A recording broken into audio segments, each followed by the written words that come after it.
South Jordan, hidden amid the Wadi Musa, the Valley of Moses, is one of the most fascinating and mysterious ruins on Earth, the legendary rock city of Petra. A desert tribe, the Nabateans, once established a settlement here in the shelter of the rocks. They founded a city that has survived to the present day. Indeed, from modest beginnings, it developed into a splendid royal city.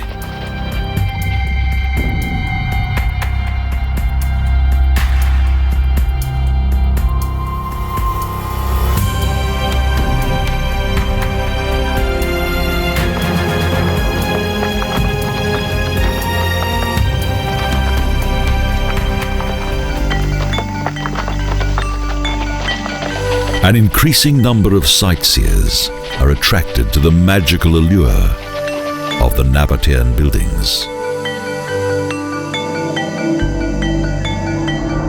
For 700 years, their sanctuaries and dwellings that had been carved into the rock fell into oblivion, until they were later rediscovered.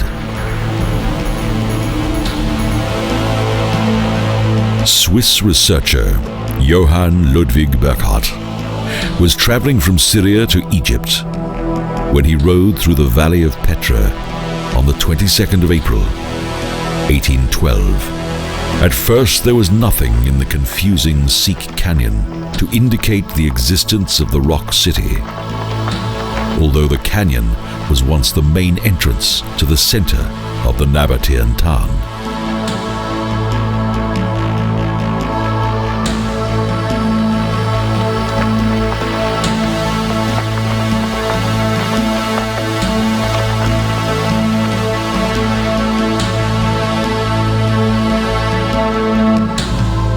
The walls of the canyon are almost 70 meters high. At first sight, it appears that the Sikh was formed due to water erosion. But today, archaeologists believe that it was tectonic forces that were responsible for its creation.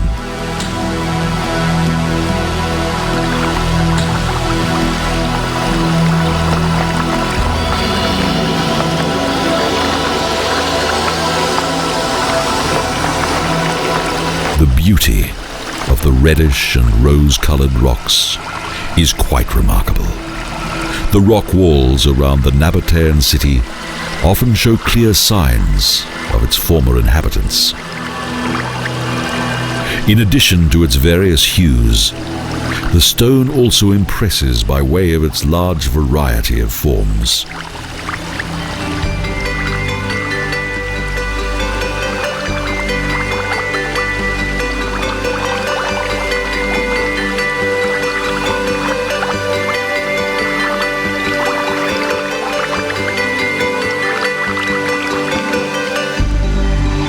The canal that travels parallel to the 2-kilometer-long Sikh is man-made.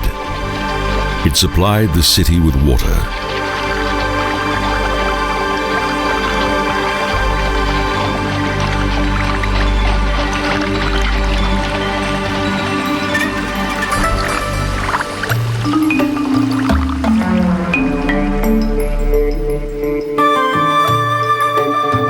The history of settlement in the Valley of Petra dates back to 1,000 years BC, when Bedouins from the Central Arabian desert settled here. The first settlers in this region soon gained an unsavory reputation. They plundered numerous caravan trains that traveled through the region.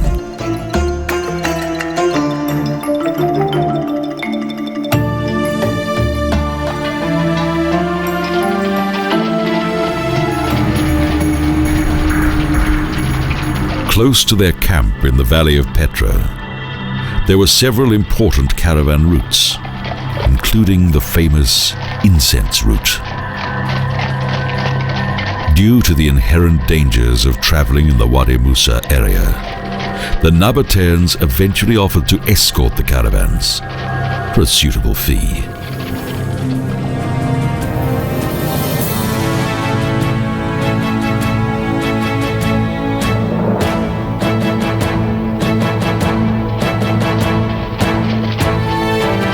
At the end of the narrow and winding Seek is the striking Kazni Pharaon, the treasury of the pharaohs. It has a surreal appearance. Its 40-meter-high facade has been carved into the rock. The origin and function of this splendid monument has been the subject of much speculation.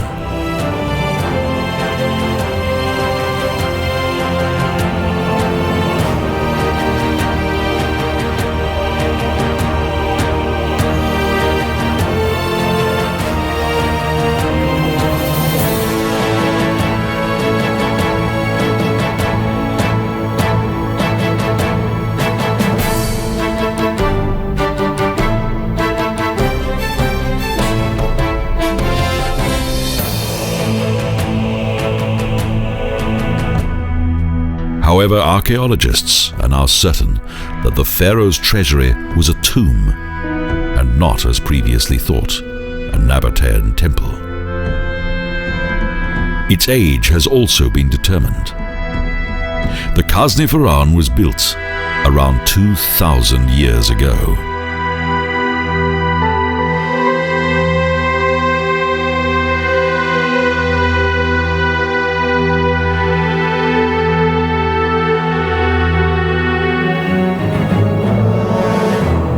From the 4th century BC, in addition to protecting the caravan routes, the Nabataeans also traded and transported their own goods.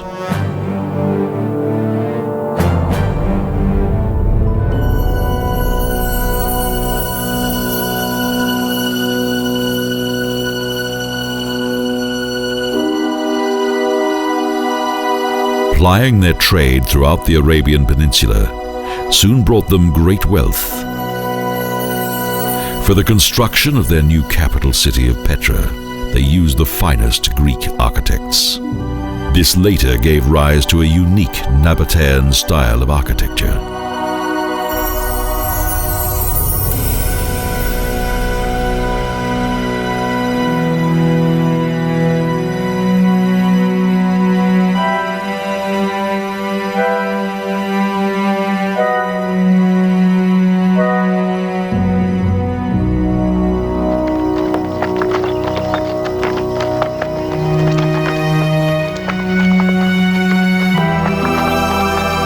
While Petra was flowering, the Nabataean realm was also expanding. The former desert tribe subsequently became a great power.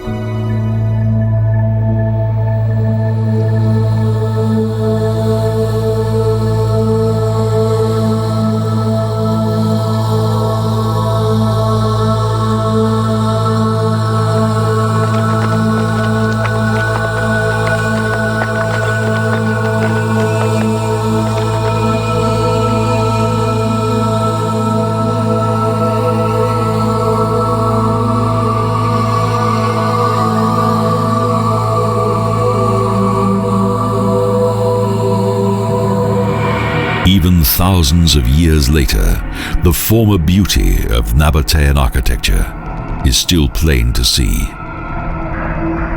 The many tombs that were carved into the reddish sandstone of the rock walls indicate the former importance of the legendary royal city.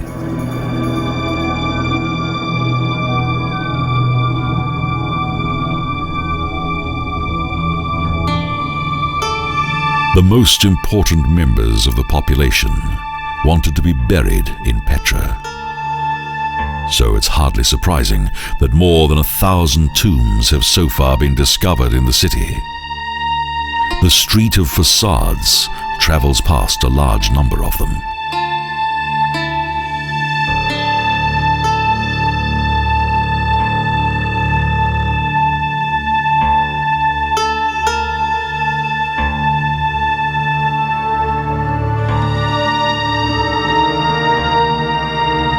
The tombs blend harmonically into the rocky landscape, and the shapes are fascinating.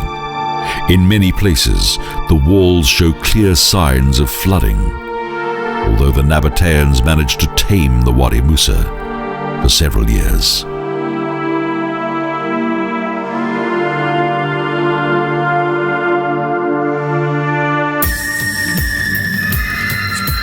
Almost 190 meters above the deepest point of the city, and upon a mighty rock, is an ancient place of ritual. Al-Marebar, the steep slope that leads to Petra's main ritual site, is sacred ground.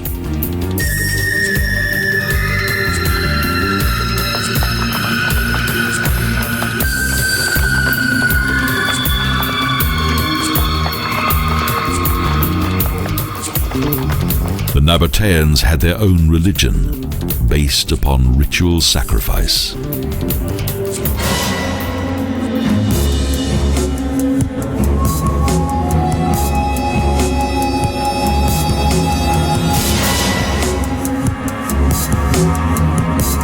From the highest point, the view extends to the valley of Petra. This elevated place of ritual was not accessible to all. There's little room here. Bloody sacrifices to the gods had special significance in ancient times.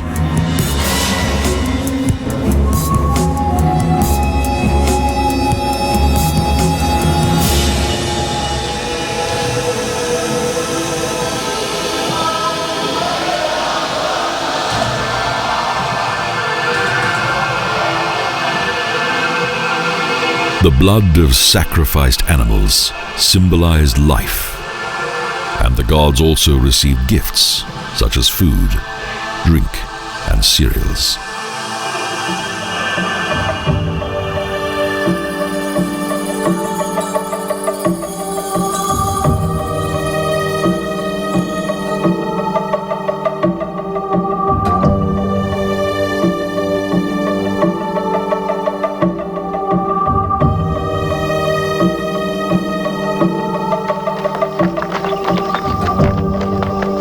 There is no evidence that humans were sacrificed by the Nabateans. The desert tribe didn't have any gods of human form. It was their frequent contact with Occidental cultures that induced them to symbolize their gods according to their own beliefs.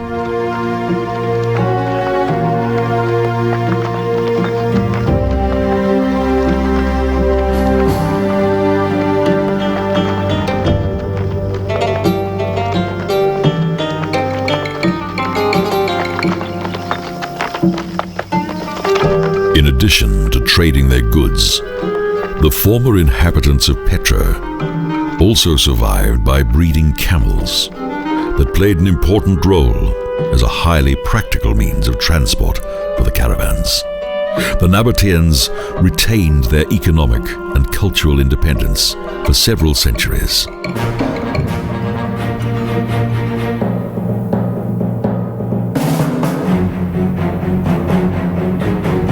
In 106 AD, the tribe lost its independence. The emperor, Trajan, annexed the realm of the Nabateans and transformed it into a Roman province.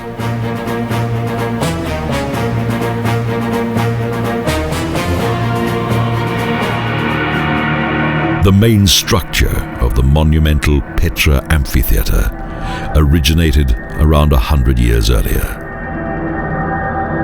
Indeed, Roman culture influenced the life of the Nabataeans when Jesus of Nazareth was alive.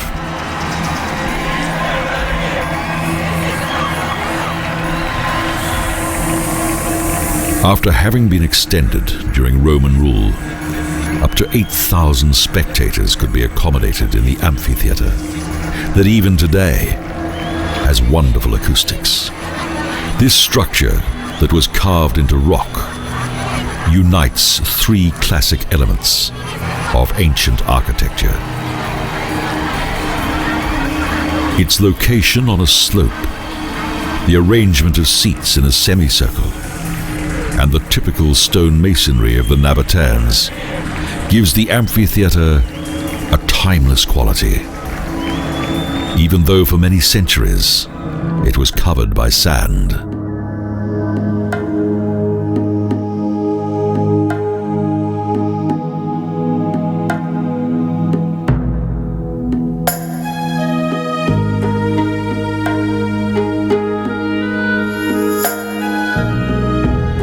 Qasir el-Bint is one of the city's most well-preserved buildings.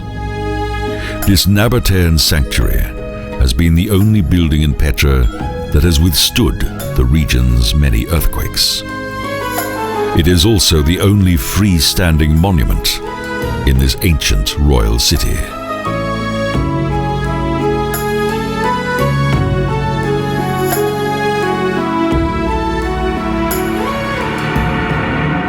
The Qasir el-Bint Faraun derived its name from the palace of the pharaoh's daughter, an old Bedouin legend. However, it is only a legend.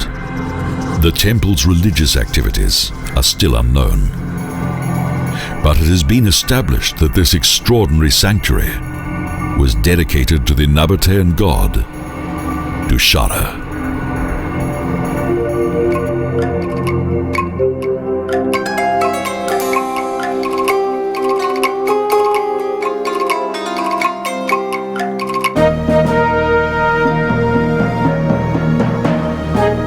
Historians believe that the main deity of the Nabateans derived its name much earlier. Dushara means Lord of the Shara, a mountain range that extends from central Edom to Petra and as far as the Gulf of Aqaba.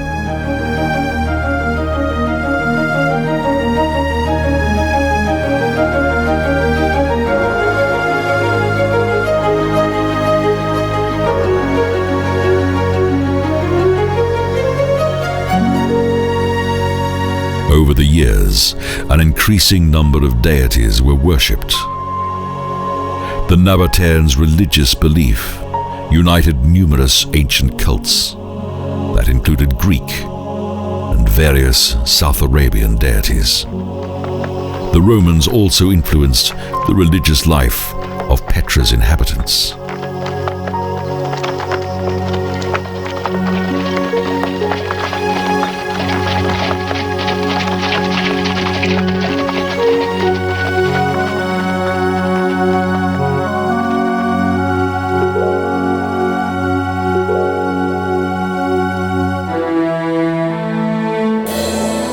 Although the legendary rock city was rediscovered in 1912, archaeologists did not begin systematic excavation until 1924. The local Bedouin tribes that lived in the surroundings of Petra were highly suspicious of the archaeologists' work.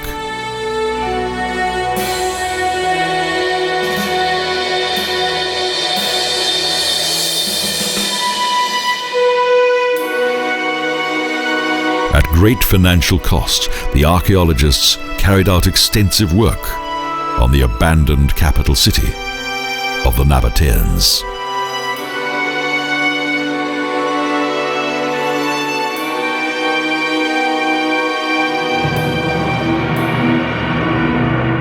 For centuries, the ancient rock town of Petra lay hidden from view and merely existed as a mythical place. The man who discovered the ruins, Johann Ludwig Burckhardt, was delighted with his discovery, and it was difficult for him to disguise his enthusiasm from his colleagues. He wanted to maintain a low profile, as in order to visit the tomb of Islamic Saint Aaron, he first had to convince the local Bedouins to take him to the valley of Petra.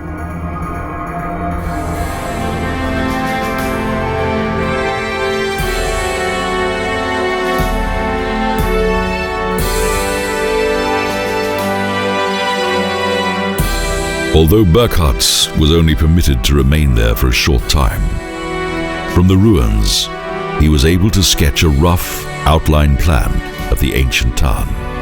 He was convinced that the ruins were part of the old capital city of the Nabateans, the legendary Petra.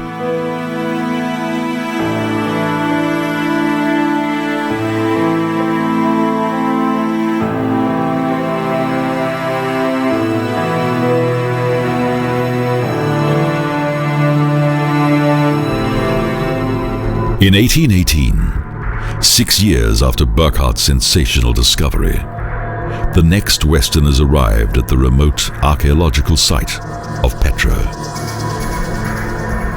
In contrast to Burckhardt, they were able to make more precise sketches of the historic monuments.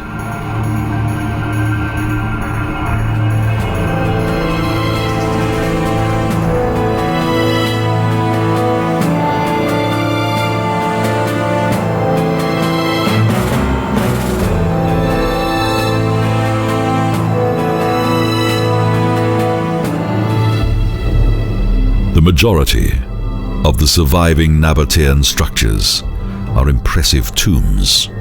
It is as though the inhabitants of the ancient city cared much for their tombs and wanted them to survive the test of time.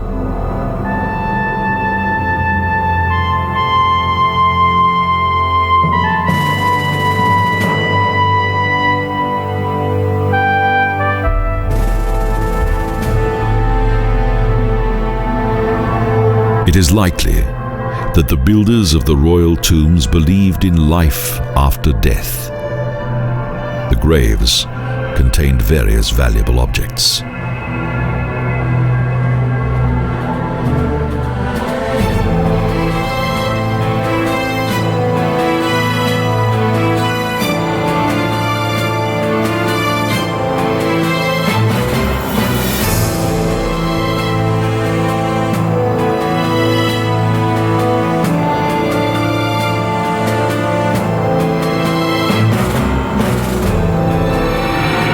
It is not known if the Nabataeans believed that the souls of the dead would go into a realm of shadow or into a heavenly sphere. A lack of handed-down traditions and few written words means that little is known of the Nabataeans' religious beliefs.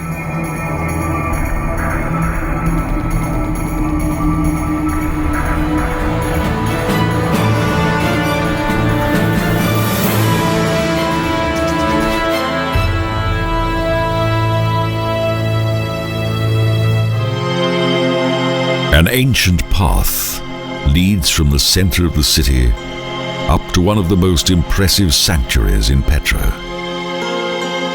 The natural beauty of the landscape makes the journey up to day.For a special adventure. But the view of the famous rock temple is quite remarkable.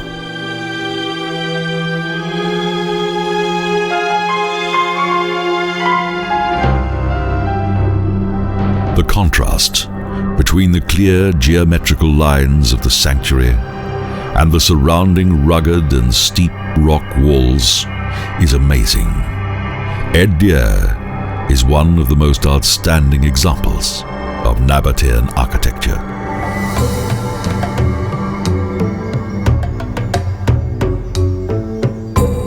Several ancient paths lead through one of the most fascinating metropolis of ancient times, and also to a unique world that for many years was forgotten.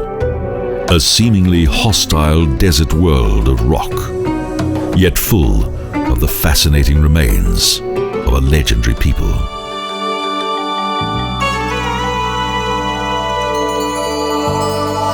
Petra. Even today, it has a unique and magical atmosphere. Both the local Bedouin tribes, as well as those who visit, cannot fail but be impressed by it. The legendary rock town of the Nabateans provides a remarkable insight into a bygone epoch of the Near East that continues to be full of historic mystique.